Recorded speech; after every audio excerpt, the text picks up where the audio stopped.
Hey everyone, Swifty Boy Marbs here, and welcome to my Cardfight Vanguard Soul Saver Dragon deck profile for September 2020. But before we begin, I want you guys to hit that subscribe button, turn on the post notifications bell if you haven't already, and without further ado, let's get on with the video. So starting off with my trigger lineup, I'm running 4 heals, and then I run 2 drop PGs. Now, I know that for this specific build, most people will choose to run 12 crits because you're going to be swinging in for big numbers anyway, so you want to reveal critical triggers on your drive checks whenever you can. However, I run 2 draw triggers just so that I'm able to draw whenever I can, and then I run 10 crits with 4 of them being Flogel, 4 of them being Future Knight Lou, and 2 of them being Bringer of Dreams Belinus, the 30k shield for Royal Paladin, just so that I can guard against big attacks without having to use up that many cards from my hand. And then that's it for my trigger lineup. And my starter for the deck is Barkgul. Since I'm running Flogel and Future Knight Lou in this deck, I might as well run Barkgul as my starter just to complete that trio from the OG era. That lets you Superior Ride Blaster Blade from the deck, although I don't run Blaster Blade in this deck. But that's it for my grade 0s. Now moving on to my grade 1s, I run 4 copies of Laurel Knight Sisylis. He's the ideal grade 1 I want to ride into because he's the grade 1 for Royal Paladin that lets me look at the top 5 cards of my deck when he's placed from my hand, and then I get to add a grade 3 from among them to my hand. I run him as a way to search my deck for Soul Saver and to also filter through my deck. Next, I run 4 copies of Pongul.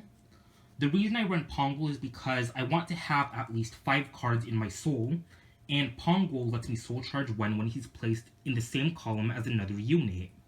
In addition to being able to fill up my soul, he also potentially becomes a 13k attacker or booster, since he gains 5k until the end of my turn if I soul charged a trigger with his skill. Then to end off my grade 1s, I'm running 4 copies of Purebright Unicorn. He's another unit I use to fill up my soul because he soul charges 1 if I have 3 units in my front row. He also becomes a 12k attacker or booster for when he's placed while I have 5 or more units. He gains 5k until the end of the turn. And that's it for my grade 1s. Now moving on to my grade 2s, I'm running 4 copies of High Dog Breeder Akane. She's ideally who I want to ride into on my grade 2 turn because she lets me Superior Call Pongul from my deck at the cost of 1 Counterblast when she's placed. My Vanguard column will also be attacking my opponent for 21k to 26k if Pongul is in the same column as her because she gains 3k during the battle that she's boosted by a High Beast. It could honestly be any High Beast like Flogel, so whichever High Beast you want to boost Akane is up to you. Then I run 4 copies of Loading Angel, aka Pot of Greed.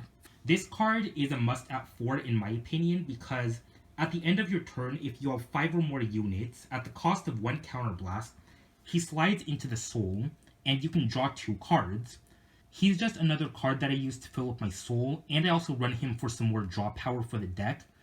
And this is just why I think this card is a must at 4, but you can run this at 3 if you want to. I feel like it really just depends on what deck build you're going for in Royal Paladins. Finally, I run 3 copies of Great Sage Baron. He's a good card for this deck because when your other unit attacks, he gives that unit plus 5k until the end of the turn, and if the unit that got the 5k was a grade 3, you counterblast 1 and retire him, and that unit gains an additional crit until the end of your turn. I've been able to push for game with this card on my field a lot since what I'll do is give one of my grade 3 rearguards the power and crit if that column happens to be the biggest one, so that my opponent will in most cases have to guard against that column, which they'll probably just end up choosing to no guard anyway, because a column like say 100,000 would be impossible for your opponent to really guard against. And that's it for my grade 2s. Now moving on to my grade 3s, I run 4 copies of the main engine of the deck, Soul Saver Dragon herself. And yes, Soul Saver Dragon is a girl. Anyway, she has an act on Vanguard where you Soul Blast 5 and all of your units gain 15,000 until the end of your turn. This is why you want to fill up your soul with at least 5 cards in preparation for Soul Saver's skill, so that all of your columns will be attacking for big numbers that will be almost difficult for your opponent to guard against unless they have a PG. If you can get 10 cards in the Soul and are able to get her skill off 2 times in one turn, then I can almost guarantee there's no way your opponent can survive that, because all of your units will gain 30k in total from you using her skill 2 times that turn. Also, when Soul Saver attacks, she lets you Soul Charge 1, so she's also another way for you to fill up your Soul if you just want to wait until you have the 10 cards in Soul, or if you use her skill once already that turn, then you can at least start filling up your Soul to use her skill again next turn. Next, I run 4 copies of Swordsman of the Explosive Flames Palamedes. I run him at 4 because he lets me Soul Charge 1 when he's placed on Vanguard or Rearguard. I especially want to have him on Rearguard while I have Soul Saver on my Vanguard because he gains 5k until the end of your turn whenever you Soul Blast a card. What his skill means is he gains 5k until the end of your turn for each card you Soul Blast. So if, for example, you Soul Blast 5, he gains 25k until the end of your turn, making him a 38k attacker alone, plus the power he gains from Soul Saver's skill. He becomes 53k, and depending on which unit you have boosting him, your opponent will be up against the biggest column on your board that I can guarantee they won't be able to guard against unless they use a PG.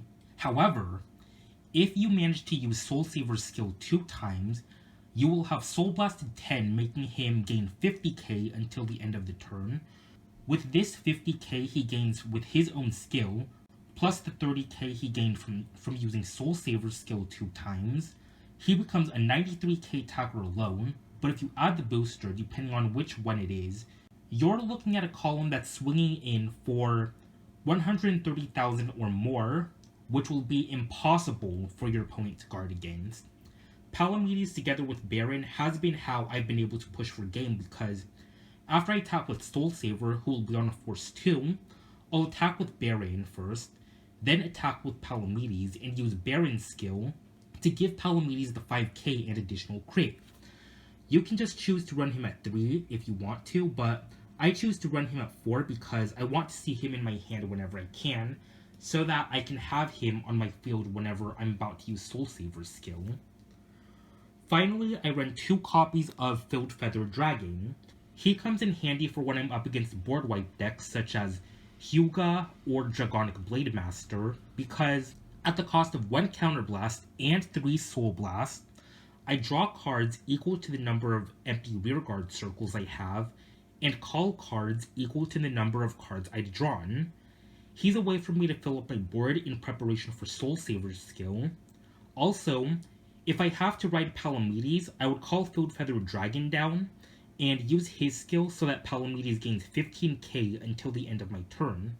I'm not really worried too much that I won't have enough soul for Soul Saver's skill because I have a good amount of cards in this deck that let me Soul Charge. And in terms of force markers, this deck is definitely a Force 2 deck in my opinion.